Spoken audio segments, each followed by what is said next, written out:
बेटा आपको याद होगा इससे पहले वाले वीडियो में मैंने आपको डेल एच और डेल ई के बीच रिलेशन बताया था। आज हम पढ़ेंगे एंट्रोपी। एंट्रोपी क्या होती है समझते हैं। It is a measure of disorder. It is a measure of disorder. यदि सरल भाषा में कहा जाए तो एंट्रोपी अव्यवस्था का मापन है। अब ये अव्यवस्था क्या होती है समझो आप। देखो जैसे मान लो एक क्लासरूम में दो लाइन है। कितनी लाइन है? दो। एक लाइन में इस तरफ बच्चे बैठे हुए हैं, एक लाइन में इस तरफ बच्चे बैठे हुए हैं। बिल्कुल सिस्टमेटिक है, एक के पीछे एक सब व्यवस्थित बैठे हुए हैं। ठीक है, मतलब एंट्रोपी बिल्कुल नहीं है। और जैसे ही वो सब अव्यवस्थित होने लगेंगे, कैसे होने लगेंगे? अव्यवस्थित, मतलब कोई बीच में उठ के बैठ जाए, दो चार उधर बैठ जाए, दो चार इधर बैठ जाए, कुछ इधर बैठ जाए, मतलब पूरी तरह से एक प्रकार से अव्यवस्था। ठीक है, तो जब भी एक सिस्टम में अव्यवस्था बढ़ने लगेगी मतलब उसकी एंट्रोपी बढ़ने लगेगी। अव्यवस्था से मतलब है डिसऑर्डर। ठीक है, कोई भी ऑर्डर है आप उसको बिगाड़ दो। यदि एक और उदाहरण दो तो मान लिया जाए कि एक लाइन है जिसमें 10 लोग एक के पीछे एक व्यवस्थित रूप से खड़े हुए हैं। अभी आप ऐसा करो, 10 को ही अव्यवस्थित कर दो। एक को इधर खड़ा कर दो, एक को उधर खड़ा कर दो, एक को इधर बीच में खड़ा कर दो, एक को यहाँ खड़ा कर दो, मतलब पूरी तरह से अलग अलग। तो इससे क्या होगा? इससे एक प्रकार की अव्यवस्था जनरेट हो जाएगी और यह अव्यवस्था को ही क्या कहा जाता है? एंट्रोपी। अच्छा, एंट्रोपी को किस प्रकार रिप्रेजेंट किया जाता है? उसका फॉर्मूला है del S equal to del H upon T. क्या फॉर्मूला बेटा? Del S equal to del H upon T. ये डेल एस एंट्रोपी हो गया, डेल एच एंथैल्पी हो गया और टी क्या है? टेम्परेचर, तापमान। ठीक है, जब भी आपका डेल एस पॉजिटिव आएगा मतलब एंट्रोपी क्या होगी? इंक्रीज। और जब भी आपका डेल एस नेगेटिव आएगा एंट्रोपी क्या होगी? डिक्रीज। इस चीज को याद रखना। ठीक है, एंट्रोपी के बारे में कुछ और पॉइंट आपको समझा देता हूं। इस तरफ देखो, इस वाले बोर्ड पे मैंने पहले ऑर्डर बना रखा है, ऑर्डर ऑफ एंट्रोपी।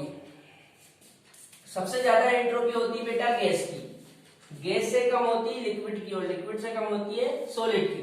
यहां से आप एंट्रोपी को और अच्छे से समझ सकते हो। देखो जैसे एक गैस है, यदि कोई गैस सिलेंडर में से लीक हो जाए तो आप समझो बहुत कम समय में पूरी गैस चारों तरफ फैल जाएगी, मतलब एक प्रकार की अव्यवस्था उत्पन्न हो जाएगी। लिक्विड, यदि लिक्विड के बारे में बात करें तो लिक्विड में भी अव्यवस्था बहुत ज्यादा होती है, लेकिन गैस के कंपेयर में लिक्विड में अव्यवस्था कम होती है, डिसऑर्डर कम होता है। इसलिए लिक्विड की एंट्रोपी गैस से कम होगी और सॉलिड में और भी कम डिसऑर्डर होता है, मतलब सॉलिड में इतनी ज्यादा अव्यवस्था के चांस नहीं रहते हैं, इसलिए सॉलिड की एंट्रोपी और भी कम होती है। अच्छा, यहाँ पे मैंने कुछ की पॉइंट लिख रखे हैं, समझते हैं। सबसे पहला है स्ट्रेचिंग ऑफ रबर बैंड। जब एक रबर बैंड को स्ट्रेच किया जाता है मतलब इस तरह से खींचा जाता है तो उसकी एंट्रोपी घट जाती है। ये नीचे एरो लगा मतलब डिक्रीज, कम होना। ठीक है, जब एक रबर बैंड को इस तरह से स्ट्रेच किया जाता है, खींचा जाता है तो उसकी एंट्रोपी डिक्रीज हो जाती है, घट जाती है। क्यों? क्योंकि उसमें एक प्रकार की व्यवस्था बन जाती है, ऑर्डर बन जाता है। अच्छा, एग बॉइलिंग, जब आप एग को बॉइल करते हो, अंडे को उबालते हो तो उसकी एंट्रोपी बढ़ जाती है। क्यों? क्योंकि बेटा जब अंडे को उबाला जाता है तो उसमें जो प्रोटीन होती है वो पूरी तरह से अव्यवस्थित हो जाती है, मतलब उसमें एक प्रकार का डिसऑर्डर जनरेट हो जाता है और जितना ज्यादा डिसऑर्डर होगा एंट्रोपी उतनी ज्यादा होगी, इसलिए एंट्रोपी बढ़ जाएगी। अगला है रस्टिंग ऑफ आयरन। जब आयरन में जंग लगती है तो इस वाले केस में भी डिसऑर्डर बढ़ जाता है, इसलिए एंट्रोपी बढ़ जाती है। मतलब जब भी अव्यवस्था बढ़ेगी, अव्यवस्था मतलब डिसऑर्डर, तो एंट्रोपी बढ़ेगी। नेक्स्ट है, नोट में लिख रखा है entropy of mixture is maximum. याद रखना बेटा, किसी भी मिक्सचर की एंट्रोपी मैक्सिमम होती है, मतलब अधिकतम होती है। जैसे आप कोई भी दो गैसों का मिक्सचर बना लो, या कोई भी दो लिक्विड का मिक्सचर बना लो या कोई भी दो सॉलिड का मिक्सचर बना लो, तो जब भी आप एक मिक्सचर बनाओगे तो एंट्रोपी मैक्सिमम हो जाएगी। क्यों? क्योंकि मिक्सर बनाने से जो सब्सटेंस होता है उसमें डिसऑर्डर जनरेट हो जाता है, मतलब अव्यवस्था उत्पन्न हो जाती है, और जितनी ज्यादा अव्यवस्था होगी एंट्रोपी उतनी ही ज्यादा होगी। यदि आपको सरल भाषा में समझाऊं तो बेटा एंट्रोपी कुछ भी नहीं, एक प्रकार की अव्यवस्था है। अव्यवस्था मतलब जैसे एक होता है अरेंजमेंट और एक होता है डिसअरेंजमेंट। तो जितना ज्यादा डिसअरेंजमेंट होगा, जितनी ज्यादा अव्यवस्था होगी, एंट्रोपी उतनी ही अधिक होगी। ठीक है, अब सबसे ज्यादा जो क्वेश्चन बनते हैं वो बनते हैं एंट्रोपी और गिब्स एनर्जी के बीच क्या रिलेशन है उस पर, वो अपन देख लेते हैं। ठीक है, इधर देख लेते हैं बेटा। नेक्स्ट हेडिंग है relation between del G del H and T del S. Del G Gibbs energy है, डेल एच एंथैल्पी है, यहाँ पे टी टेम्परेचर है और ये जो डेल एस है ये है एंट्रोपी। ये जो रिलेशन है इसके ऊपर बेटा नीट में हर साल क्वेश्चन आते हैं। पिछले 2, 3, 4 साल से ऐसा कोई सा साल नहीं गया कि इसके ऊपर क्वेश्चन नहीं बना हो। तो ये बहुत ज्यादा इंपोर्टेंट है, इसको बहुत अच्छे से समझना। सबसे पहली चीज तो डेल जी इक्वल टू होता है del H minus T del S. ये फॉर्मूला याद रख लेना। डेल जी इक्वल टू क्या होता है del H minus T del S. ठीक है, इसमें डेल जी क्या है गिब्स एनर्जी, डेल एच क्या है एंथैल्पी, टी क्या है टेम्परेचर और डेल एस क्या है एंट्रोपी। ठीक है, जब हम इस इक्वेशन को सोल्व करते हैं, ये del H minus T del S को जब सोल्व करते हैं और सोल्व करने में यदि डेल जी नेगेटिव में आया, डेल जी काय में आया नेगेटिव में, तो समझ जाना कि रिएक्शन स्पॉन्टेनियस होगी। स्पॉन्टेनियस का मतलब है स्वतः अभिक्रिया, जो अपने आप हो। ठीक है, यदि इसको सोल्व करने पे डेल जी पॉजिटिव आया मतलब समझ जाना रिएक्शन नॉन स्पॉन्टेनियस होगी, मतलब वो अभिक्रिया अस्वतः होगी, या हम ये भी बोल सकते हैं कि अभिक्रिया स्वतः नहीं होगी। और यदि डेल जी 0 आया इसका मतलब है कि रिएक्शन इज इन इक्विलिब्रियम, मतलब अभिक्रिया साम्य में होगी। समझ में आनी बात बेटा? पहले तो ये फॉर्मूला याद होना चाहिए, del G equal to del H minus T del S. इसको सोल्व करने पे यदि डेल जी नेगेटिव आया मतलब रिएक्शन स्पॉन्टेनियस होगी स्वतः। इसको सोल्व करने पे यदि डेल जी पॉजिटिव आया मतलब रिएक्शन नॉन स्पॉन्टेनियस होगी अस्वतः। और इसको सोल्व करने पे यदि डेल जी 0 आता है मतलब रिएक्शन होगी इक्विलिब्रियम में, मतलब साम्य में। अब इसके ऊपर 4 केस बनते हैं, मैं एक एक करके आपको चारों समझा देता हूं, है ना। सबसे पहला वाला समझते हैं केस फर्स्ट, ध्यान से समझना बहुत इंपॉर्टेंट है। ऐसा करते हैं, इस डेल एच को पॉजिटिव ले लेते हैं और इस डेल एस को नेगेटिव ले लेते हैं और देखते हैं कि क्या होता है। If del H equal to positive and del S equal to negative. ठीक है, क्या करा मैंने, डेल एच को लिया पॉजिटिव में और डेल एस को लिया है नेगेटिव में। अब पॉजिटिव साइन के साथ इसको यहाँ पे पुट करते हैं और नेगेटिव साइन के साथ इसको यहाँ पे पुट करते हैं, तो हो जाएगा डेल जी इक्वल टू, देखो डेल एच प्लस में है तो यदि मैं इस डेल एच को प्लस में रखूं तो वैसे भी प्लस ही है भाई। यदि मैं इस तरह से रखूं डेल एच तो ये डेल एच प्लस में तो है, भले ही आप प्लस साइन का मत लगाओ यहाँ पे, वो ऑटोमेटिक प्लस में है। उसके बाद ये फॉर्मूले वाला माइनस, तो ये माइनस लगा दिया। इसके बाद टी डेल एस, जब आप डेल एस को नेगेटिव के साथ रखोगे तो ये टी डेल एस पूरा नेगेटिव में आएगा, टी डेल एस। ठीक है, अब आप बात को समझो, ये यहाँ पे बेटा पॉजिटिव इसलिए नहीं लगाया क्योंकि ये वैसे ही पॉजिटिव है, समझ रहे हो बात को। अब जब आप इस ब्रैकेट को ओपन करोगे तो ये माइनस और माइनस क्या हो जाएगा प्लस, इसका मतलब del G equal to del H plus T del S, ये आएगा। ठीक है, अब आप चाहे जो भी हो ये हमेशा पॉजिटिव आएगा। क्यों? क्योंकि यहाँ पे पूरी तरह से ये पॉजिटिव है। समझ में आ रही बात? ये चाहे जो भी हो और ये भी चाहे जो हो, ये पूरा जब आप सोल्व करोगे तो ये वाली चीज हमेशा पॉजिटिव आएगी। और पॉजिटिव आएगी इसका मतलब रिएक्शन कैसी होगी? Non spontaneous. कैसी होगी? Non spontaneous. Then reaction is non spontaneous. याद रहेगी बात बेटा? जब डेल एच पॉजिटिव में हो और डेल एस नेगेटिव में हो तो रिएक्शन कैसी होगी? स्पॉन्टेनियस मतलब सॉरी नॉन स्पॉन्टेनियस मतलब रिएक्शन स्वतः नहीं होगी। ठीक है, चलिए दूसरा केस देखते हैं। इस तरह देख ले।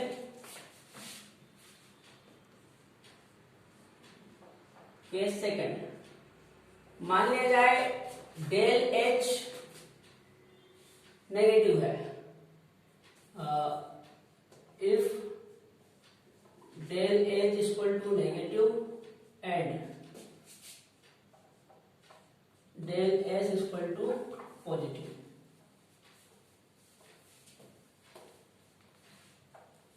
मतलब यदि जो एंथैल्पी है वो नेगेटिव में हो और जो एंट्रोपी है वो पॉजिटिव में है तो क्या होगा? फॉर्मूले में रख के देखते हैं। देखो हमारा फॉर्मूला क्या है? हमारा फॉर्मूला है del G is equal to del H minus T del S. ये हमारा फॉर्मूला है। इस फॉर्मूले में अपन ये जो मान है इनको साइन के साथ रखते हैं। डेल एच काय में दिया है? नेगेटिव में, तो यहाँ पे नेगेटिव के साथ रख लो, नेगेटिव डेल एच। ठीक है, उसके बाद ये माइनस ऐसा का ऐसे। अब ये डेल एच पॉजिटिव में है तो आप यहाँ पे यदि इस तरह से पॉजिटिव रखोगे भी ऐसे यूं टी डेल एच, देखो जब इसके साइन को आप रखोगे यहाँ पे तो वो पूरा टी के साथ रखाएगा। ठीक है, तो ये प्लस में रख दिया मैंने टी डेल एस। अब जब आप इसको सोल्व करोगे तो ये बनेगा माइनस डेल एस, ये प्लस माइनस माइनस हो जाएगा एंड टी डेल एस। मतलब इस वाले केस में आपका जो डेल जी है वो हमेशा क्या आएगा? आपका डेल जी आएगा हमेशा नेगेटिव। भाई ये भी नेगेटिव साइन है और ये भी नेगेटिव साइन है। जब आप इस पूरे को सोल्व करोगे, ठीक है, जब आप इस पूरे को सोल्व करोगे तो फाइनली आपका डेल जी आएगा नेगेटिव में। और डेल जी नेगेटिव में आएगा मतलब रिएक्शन कैसी होगी? Reaction is spontaneous. कैसी होगी? स्पॉन्टेनियस होगी। अच्छा अगला केस देखते हैं। Case third. अब ऐसा करते हैं, एक बार दोनों को नेगेटिव ले लेते हैं और एक बार दोनों को पॉजिटिव ले लेते हैं। पहले ऐसा करते हैं, दोनों को पॉजिटिव लेके देखते हैं। If del H is equal to positive and del S भी इज इक्वल टू पॉजिटिव, मतलब दोनों ही पॉजिटिव में है, डेल एच भी पॉजिटिव में और डेल एस भी पॉजिटिव में है, तब क्या होगा? सीधी सी बात है, जब आप डेल एच को पॉजिटिव के साथ रखोगे तो ये पॉजिटिव ही है यहाँ पे, और जब आप डेल एच को पॉजिटिव के साथ रखोगे तो ये पूरा भी पॉजिटिव है, मतलब ये का यही फॉर्मूला बन जाएगा। Then del G equal to, चलो रख के बता देता हूं, ये डेल एच को पॉजिटिव में रखें यहाँ पे, पॉजिटिव डेल एच, फिर ये माइनस वाला फॉर्मूला, ये माइनस, इसके बाद टी डेल एस का रखना पॉजिटिव में, तो ये टी डेल एस ये पॉजिटिव में रख दिया। ठीक है, अब आप समझो बात को, इस पॉजिटिव का कोई मतलब है क्या? मैं यहाँ पे नॉर्मल डेल एच लिख दूं तो भी वो पॉजिटिव ही है। अब ये माइनस प्लस क्या हो जाएगा? माइनस, और साथ में टी डेल एस। ठीक है, जब आप इसको सोल्व करोगे तो यहाँ पे दो संभावना बनती है। क्या?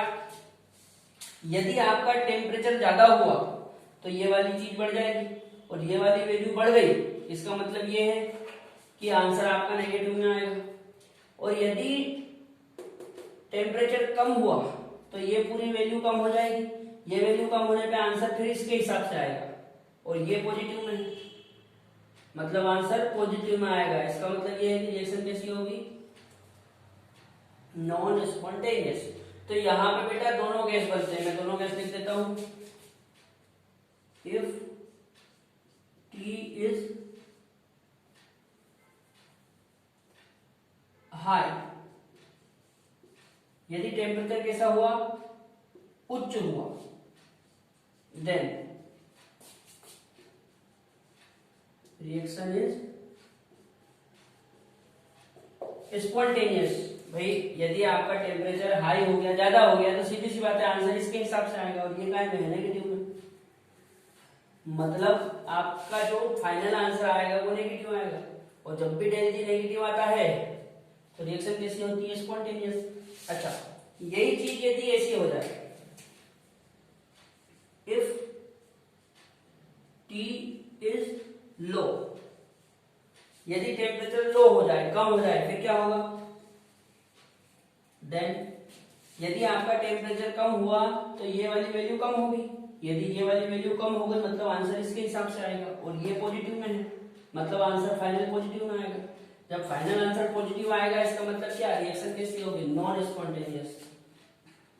Then reaction is non spontaneous. याद रहेगी बात बेटा। ये जो केस थर्ड है ये इंपोर्टेंट है, इसमें याद रखना।